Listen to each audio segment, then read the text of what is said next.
the Art and Industry of Business and Living podcast, discussing conscious choices around business, money, life and living, and creating a greater future for you and the planet. Hey everyone, welcome to the Art and Industry of Business and Living. And I'm in Langkawi, Malaysia. It's absolutely beautiful and stunning here. We've had, it's been nature time. And we've just finished The Wizards Arise, a 7-day event with Dr. Dane here, which has been friggin' phenomenal. It's been amazing. And we've got the afternoon off here, and I looked at my friend Chris Hughes and said, let's create something. Let's do a podcast. So I've got the wonderful Mr. Christopher Hughes here. Hey, that's me. Yeah, that's you. Yeah, well, Welcome. I'm honored. I love creating with you. You're one of my favorite people on the planet to create with. So am I a treasure that... You are a treasure and a jewel and a rare, rare find. Thank you. It's true. It is true. I feel the same way about you. I'm very, very grateful for you in my life. Me too. And one of the things I did want to talk to you this afternoon about, though, because you actually have a telecall coming up, which is called Having the Treasure That Finds You. Yeah, exactly. Yeah. Can you tell, what the hell is that? Well, we both have this weird and wonderful friend called Gary Douglas, who is the founder of Access Consciousness. I'm sure people, who, if they're regular listeners, have heard of this wacky character before, but I love him very much. And one of the things over the years of working with him at the Antique Guild, we have 2 antique shops in Brisbane, Australia, and we have an online presence, and we travel the world showing jewels. And one of the things he's taught me is how to have treasure show up in your life. Okay, so I think I have an example. Okay. Is I asked you, I wanted a diamond. Yes, this is a great example. Yeah, and I was like, I actually convinced myself I wanted an 8-carat diamond ring for some reason. And I asked Chris, can you help me find this? And it wasn't like on a time span. It wasn't something that needed to be done today, etc. But, you know, Chris was looking out for me. And then he rang me one day and he said, hey, I think I found something for you. It's 5.5 carats. And it's on auction, and, you know, you looked at it, and I'm so grateful for your knowledge of the jewelry, and, you know, you were able to look at it in the clarity, etc. And then we ended up buying it on auction. I sat at home with my computer and a glass of champagne while you were bidding and going, do you want to go further? Do you want to go further? Do you want to go further? And I was like, oh my God, yes. So, and we ended up buying it for an incredibly good price. Oh, it's like stupidly good price. Like, there are other people in the jewelry industry in Australia that know that I bought it that were like, how did you do that? Magic. Exactly. So how did we do it? Well, I guess first of all, we knew that it could be. Right. We knew that it was possible to create like that and to have things show up for you and also to receive it. Yeah, and I'm going to say too, one of the things that I feel was quite important to it all was, like I said before, we didn't have a time span on it. So it wasn't about like, oh my God, it hasn't shown up, so this is not working, which I see so many people demand something that shows up in their life. And then if it doesn't show up in the time span that they think it should, then they go, oh, well, that didn't work. Or that's not going to happen. Or they start to doubt. And so they start to kill the future possibilities that are available rather than we just went, oh, this diamond will show up. Yeah, exactly. And many diamonds can show up. Exactly. I've got so many examples of this in 1,000 different ways. And it's amazing to me. Like, say, the other night we were looking at another jewelry sale that was going on, and there was a pair of cufflinks that I was super excited about. Like, they're beautiful. They're so beautiful. They are called Night and Day. And on one side you have a little gold and enamel globe of the world. And on the other side you have a inky midnight blue enamel cufflink with diamonds dotted around it to represent the stars. And they were made for Cole Porter, the great American composer who was alive in the 30s and 40s. Fabulous, fabulous things. And I looked at them and I went, wow, I want those. And went, okay, let's do this. But also what was interesting is I did a little bit of research and poking around and found out, oh, they actually still make these cufflinks. You can still find a pair from the same jeweler, and they go for a certain amount of money. They go for $8,500 US. And I went, okay, cool. So I can get these. And I stayed up, because we're in Langkawi. It was in New York. I stayed up till 2:30, 3 o'clock in the morning watching these. And I was amazed because people paid $10,000 for these earrings that you can buy for $8.50. And I went, cufflinks. Yeah, exactly. Yes, not earrings, cufflinks. And I was going, wow, you can actually buy these cheaper, but people don't know that. And that's actually part of having Treasure find you too, because if you have a little bit of knowledge and a little bit of information about, first of all, what it is you actually want to show up in your life. So then how important is research? Look, research is great. It's not the be-all and end-all, because actually research gives you information, but your awareness is superior to information and superior to research. Okay. So, yeah? No, tell me more. Like what? Okay, so I saw the cufflinks and I went, ooh, but I had a little bit of a niggling feeling. I was like, because sometimes you'd see a picture of something you want, you'd just go, I must have that, I will buy it, which a lot of people at this auction did. But I went, ooh, wait, find out more. There's something else I need to know here. And that's your awareness going, hang on, you have the information that these are available, but dig a little deeper. What else can you find out? So you're saying research is not so important. It's more the willingness to notice those moments where it's almost like, the energy of, consciousness or the universe goes, hey, and taps you on the shoulder. Yeah. It's like, what about this? Exactly. Here's a more pragmatic example of that the universe going, excuse me, I really wanted a new coffee machine, because the coffee machine that I had at home was one of those pod machines that a lot of people have now, and I don't love the coffee and I didn't love the impact I was having on the environment, so I went, I'm over this. I want something different. And I went to David Jones, one of the big department stores in Australia, and I looked at the machine that I wanted. And the machine I was interested in was $4,000. And I went, I don't really want to spend that much on a coffee machine. Like, I like it. It's a lot of coffees. It's like, whatever. And my awareness said, just wait. Don't pull the trigger yet. Just hang off. And I did. And the next day I was on my computer looking online at some auctions. And there was an insurance sale in Sydney, Australia, for a shop that had some water damage to some of the boxes of the products they were selling. And I got the same machine. There It was for sale, the same machine, but for $500. Wow. Just had a slightly damaged cardboard box. So that's the thing. It's not necessarily about doing all your homework, because I know some people that they live by this motto of get 3 quotes before you ever get any work done on your house or whatever. It's not about a hard and fast rule. Sometimes there's a great deal in front of you and you just have to jump and say yes.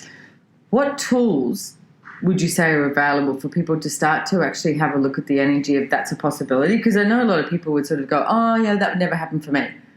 I would actually go back a step further than that. I would say get clear for you in your life. What do you actually desire? Right.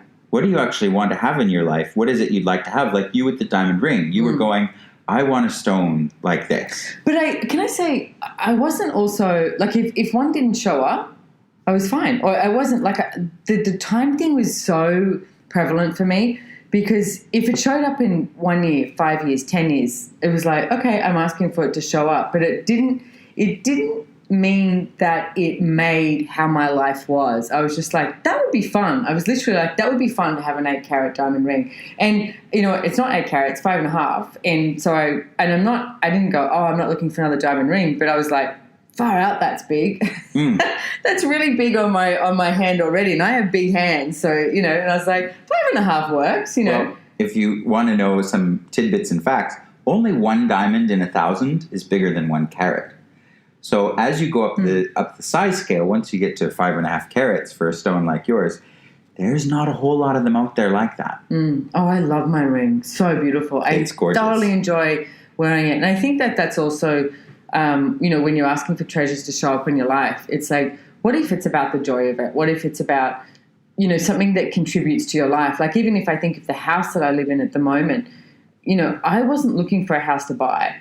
And I went to the beach across the road. I was renting the house next door, and I ran into the woman who was living in the house that I currently own, and I didn't even know her name. I was just sort of, saw her down the beach. I knew her face, and I smiled at her and waved and stuff. And then she ended up coming over and talking to me, and she said to me, hey, do you know of anyone who wants to rent a house? Because we're moving back to Switzerland and we'd like to rent our house out. And I was like, And I went home and I, spoke to my partner at the time and went, hey, how we're looking for a bigger house? And it's like, the house next door, they want someone to rent it and they want someone they know that's going to look after it. So they gave us like a ridiculously good rental price on it when we eventually went and had a look at it. And it was like, wow, this matches what we're looking for. But I want to say it so wasn't a necessity. It was this choice and this flow and this adventure of how things showed up rather than if I don't get this, something is wrong. Yeah. Well, that the one thing that seems to destroy the magic of things showing up like that is need. When you don't have a need of it, it's amazing what can occur. Like with the coffee machine, I looked at it and I went, yeah, I can afford that, but it's not really fun for me. To spend $4,000 on a coffee machine, Yeah, I'm like, wow, there's so many other things I would rather be doing right now. So let's do this. How many needs have you decided you must have that keeps you from the adventurous life that you could be choosing? And everything at that is times a Godzillion, we destroy and uncreate it. Right and wrong, good and bad, pot and pock, all nine shorts, boys and beyonds. If this randomly happens to be your first show that you're listening to me, it's like go to theclearingstatement.com and you can find out more about the Access Consciousness Clearing Statement. Dr. Dane here talks about it, but you know what? This stuff just works. So how many needs are you using to create the invention of the life you think you should have rather than the creation and the generative energy of what you could be asking for? And everything at that is times a Godzillion, we destroy and uncreate it.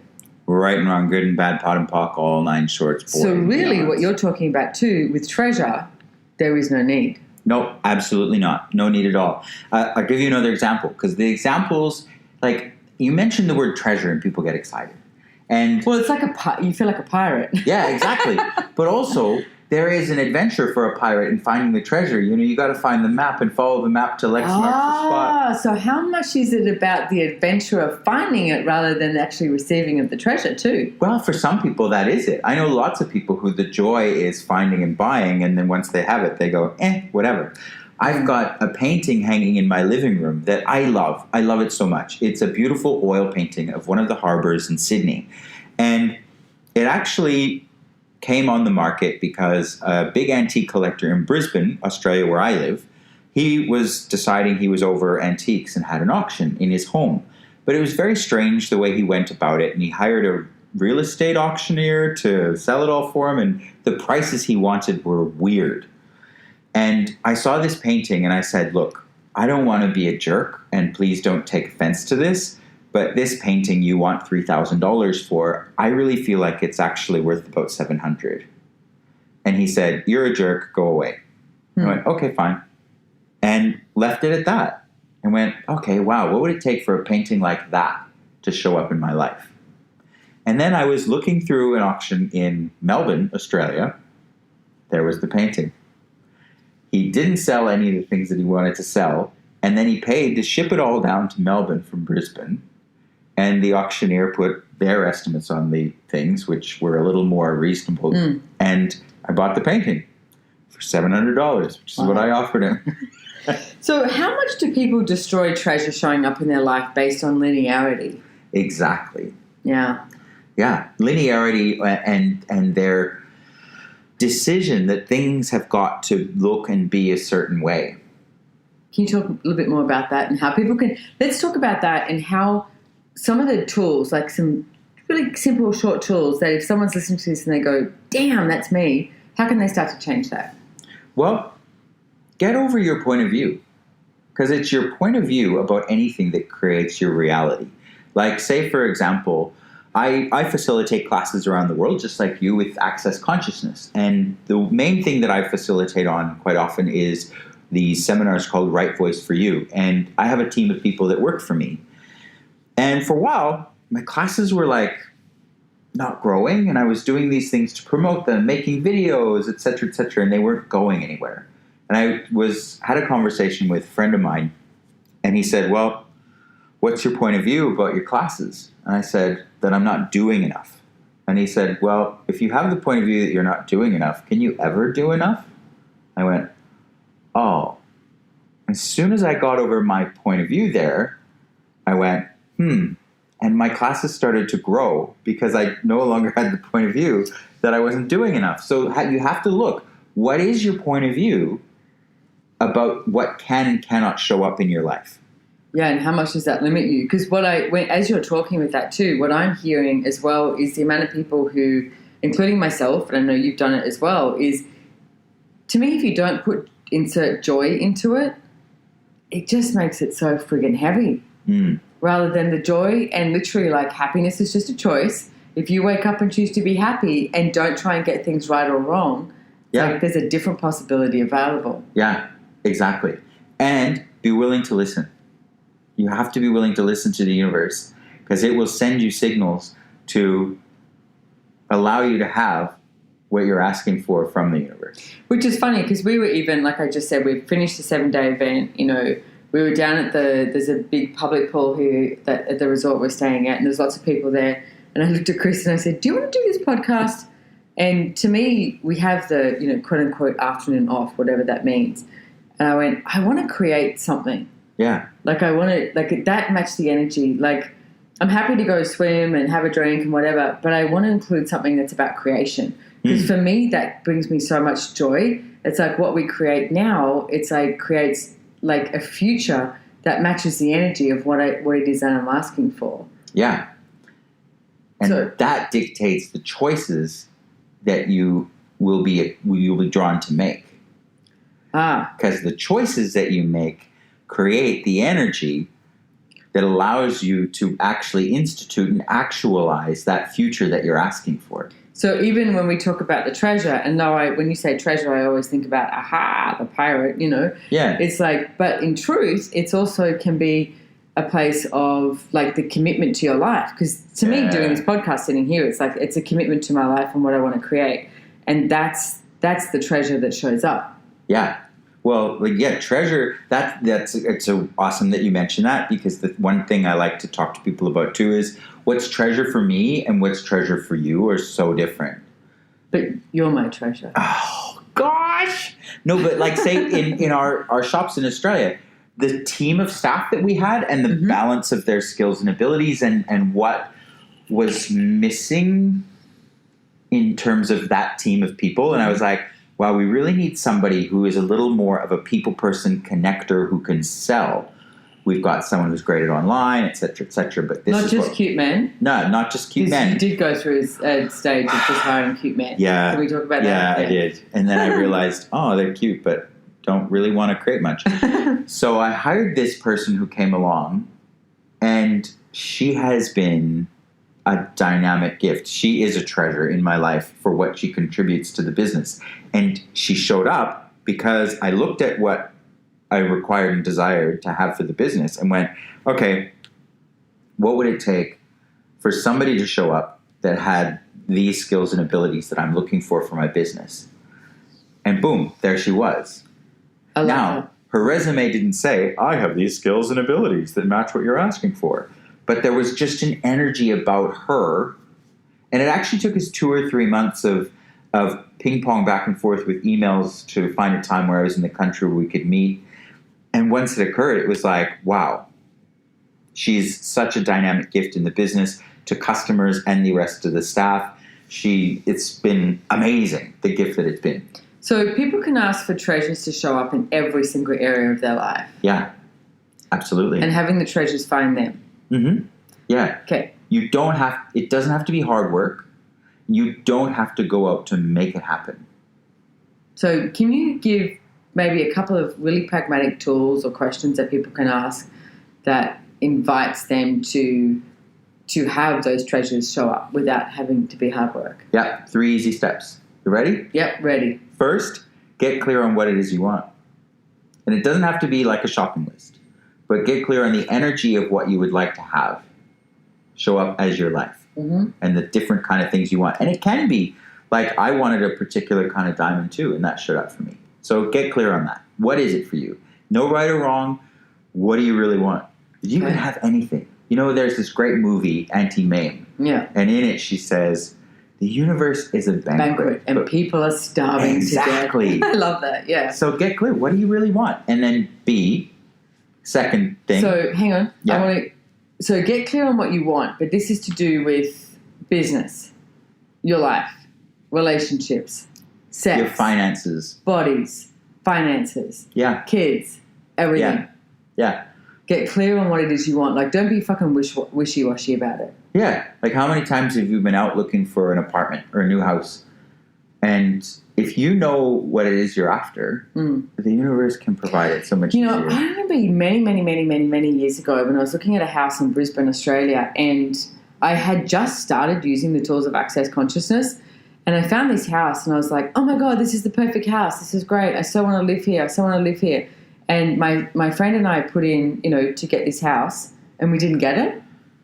And I realized I was so grateful for Access at that moment, because previously I would have gone to, oh, I'm bad, terrible, everything's wrong, I'm not going to get anything better or anything. And I went, oh, with the Access tools, all I have to ask is, how does it get any better than this? Mm-hmm. How does it get any better than this? Okay, this is the energy of what I'd like in a house, and how does it get any better than this? And we found a fabulous house after that. It wasn't the timing for that other house. It was just like, right, okay, ask a question. Yep. How does it get any better than this? Well, that's the next step. Oh, did I just already ask a question? Number 2? You did. You boom. You're ahead of the game. You deserve like a medal. So ask. You have to ask for that which you like. Like, I would do the same thing. If I was looking for an apartment, say for an example, or a house, I would go, okay, these are the qualities of what I'm looking for. Something that has a really nice kitchen and lots of open, bright, breezy communal spaces to entertain in, and whatever else I wanted, and then ask for it to show up. Now, the third thing you have to do is choose it when it shows up. Ooh, this is a big one. Yeah. Because I have a close friend of ours, what I notice is when things show up, and it's like his ability to actually choose is really slow off the mark. It's like, and I've noticed that there's more things that could show up in his life if he just went, boom, choose it. Yep. And I think I go a little bit too headstrong into things. I go, choose it. Like, yeah. Well, okay, so like I have this diamond that I'm looking at right now on my hand, and a friend of ours, Gary Douglas, again mentioning his name, he had this diamond ring that I always coveted, and it's a particular color. It's a cognac diamond. So they have this honeyed, amber, orangey brown color, and they're kind of unusual. And pretty well all of them come from one mine in Australia, in WA, where the pink diamonds are mined. Anyway, I always wanted one. So I went, right, this guy's not willing to let his go, so I've got to find one. And I asked. But that's awareness. Yeah. He's not going to let go of his. I can't talk him out of it. So I've got to find one myself. Yeah. And how many times do people covet something and go, oh, they've got that, I don't, and go to the negative of what they have, is rather than realize that the universe is an abundant place and you can ask for something as well. Yeah. So I asked for it. Boom. And I was walking through the Tattersalls Arcade, which is kind of a fancy little shopping mall area in downtown Brisbane, and there was a jeweler, and in the window, bang, I saw it. And I went, oh, that's a nice cognac. It's a nice ring. So I went into the store and I said, how much is that ring, that diamond? Because it was unset. It was just naked in the window. And he said, oh, wow, you're interested. That's cool. I was going to send it away this week to Germany to do something else with it. And I went, oh, really? And he said, I can probably let you have it for $20,000. And I went, okay. That was quite a lot of money for me at the time. And I went... You could buy 5 coffee machines for that. Yeah. It's a lot of coffee. Mm. And I said, okay, well, would you take a deposit and let me pay it off? Because I was choosing it. Yeah. No matter what it took or how. And you know that energy when you do that. You just go, that's mine. I'm choosing. I'm going to have it. So I said, okay, I'll need to make a deposit. And he said, fine. I said, it'll probably take me like 6 months to pay this off. And he said, I don't mind. I did it in 6 weeks. Nice. Because what occurred in my life was I made that choice to have this treasure because it showed up for me. I asked for it and there it was. And the universe doesn't really like it if you ask, it delivers, and you go, no. Wishy-washy. This isn't the right time for me. Yeah. So I did it. And the seminars that I was doing expanded, the sales in my business grew, and everything around me grew to support the creation of me having this diamond. And what's even cooler that I found out in the last week, the diamond that they mine, or the mine where they find these diamonds, is closing in 2 years. Wow. So it really is an investment as well. It's a great investment. Yeah. And now cool. Gary Douglas is jealous of my diamond. Right. Well, that's what you call it. Like we call it leapfrog in Australia. Yeah. It's like boom, boom, boom, boom, boom. Outcreate each other. Exactly. So, and as you say that too, it's interesting. There's a property that we have, and you can check this out at Elugar. I think it's LEL, slash or bottom slash thing. Lugar.com is a website. You can check it out. The property that we're building in Costa Rica. And I invested in a property there, and it was like $300,000 for the investment in property, and it was like, okay, yep, I can do this. What I noticed was I started to make more money as soon as I signed the papers and said yes. Yeah, funny how that works. Yeah, and then I also realized that there was things like this, and like the castle in Italy, that I put into my world, and I created more. And recently, earlier this year, I realized, I don't actually need to make as much money because, not cognitively, but I said to Gary, my money seems to be drying up a little bit. I'm not sure what's going on. He said, do you have a necessity to create anymore? Because for most people, it's like humanoids, that when we talk about in Access, it's like, you're like, money's not the source of creation. It's like, it's not why you create. We create backwards. Exactly. We do create backwards. Yeah. And I went, so if I have to have it's almost like a carrot dangling to create, what if I also didn't have to have that? What if I just had the demand of my world? Like, what if the treasure was what I could create and be in the world? Yeah. And then I started to make way more money. It was so cool to see the change. That it was like, I didn't have to have this investment to have it. I recognized that that's what I had used previously, and now what would I like to create, and what would I like to use to create more for me and for the planet and for consciousness. How cool is that? Yeah. Well, I'm adding a fourth step to my recipe for Boom. You guys are lucky. finding treasure. Yeah, the fourth step is receive. Yeah. You have got to be willing to receive. Yeah. I know so many people in my life and on the planet who they think it's all about the effort that they put in and the hard work that they do and their level of deservedness that dictates what they can have in their life. And that's not true. It really is not true. That's, again, slapping the face of the universe trying to provide for you. Well, watch some kids. I mean, we've got a mutual friend of ours, and one of their kids, Preston, oh my goodness, he just receives from every single person around him. It's like he doesn't stop. It's like, but he doesn't justify it. He just receives. Yeah. So what if you could just start receiving? You didn't have to justify what you received based on, what you've already judged you as, or all of the doubts you have of you. You just literally received. And, a great way to do that is practice. Like the next time someone says, hey, can I buy you a cup of coffee or buy you dinner or buy you a drink? Just say, that'd be great. Thank you. That's it. Yep. You don't have to work out how you're going to pay them back, because receiving is not about paying someone back. Yep. Receiving is just about receiving. Mm-hmm. Yeah. I like your fourth step. Yeah, exactly. Yeah. So people are going to find out a lot more about this telecall on it's the 15th of May, is that correct? That's right. It starts on the 15th of May, and we've structured it a little bit differently because it's 3 parts, but there's 2 weeks between each part, because we would like you to go and actually use the tools that we give you and start exploring. And I'm interested between calls to see what all of the participants choose and have show up in their life. Cool. So how can people join? Well, it's through, it's hosted through a platform called Kajabi, and it's on my Kajabi platform if you look for me there, or you can find more information on my website as well, which is christopherhughes.com.au. And it's through a program that I run called The Creation of Wealth, and you could also go to creationofwealth.com.au. So creationofwealth.com.au. Yeah. And christopherhughes.com.au. And also you can find Christopher Hughes on accessconsciousness.com.